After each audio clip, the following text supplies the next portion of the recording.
باسمه تعالى.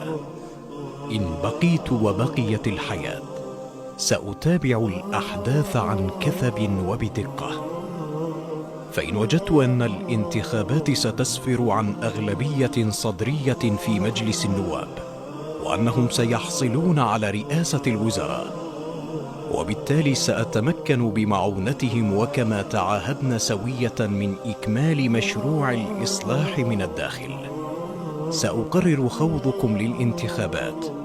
فالسبب الذي أدى إلى قسمي بعدم الخوض بالانتخابات سيزول، وأكون في حل من قسمي، وما ذلك إلا لنخلص العراق من الفساد والتبعية والانحراف.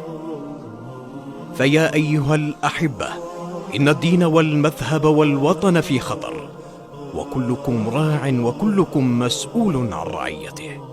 عراق الأنبياء والأولياء، عراق الصدرين، عراق المرجعية، صوت العراق، مقتدى الصدر.